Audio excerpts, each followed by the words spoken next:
I think a lot of us are presented with an opportunity, and we have a decision point, whether to take that opportunity or not. The opportunity could be a friend who's starting something and says, hey, why don't you join me? It could be an ex-client, like in my case. I was working for a company in the US, came back to India, still working with them, setting up a small software development shop here. And then one of my ex-clients called up and said, why don't you quit? I need 6 programmers.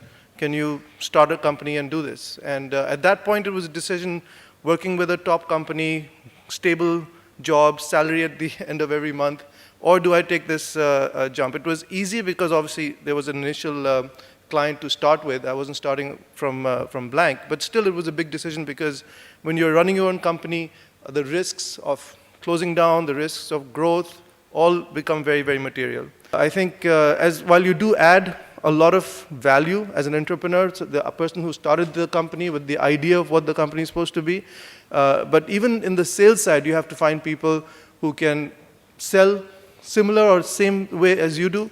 It's not going to be identical, but if you train them, if you give them the collateral, then they can sell.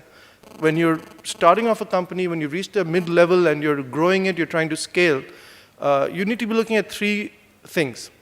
You need to be looking at revenue, you need to be looking at margin, but you have to understand that the company runs on cash.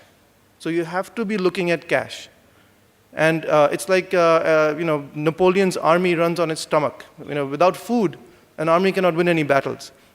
So cash is the same. Army might have the best weapons, etc., but without food, it would not be able to go from point A to point B. So the emphasis on cash conservation, having a healthy reserve in case of exigencies, in case of unexpected expenditures, is extremely critical. So keeping those 3 points all together, it's not easy, but it's very critical to have revenue, margin, and cash equally important. It's not all about revenue. It's not all about margin. But cash, without cash, you can't really go forward.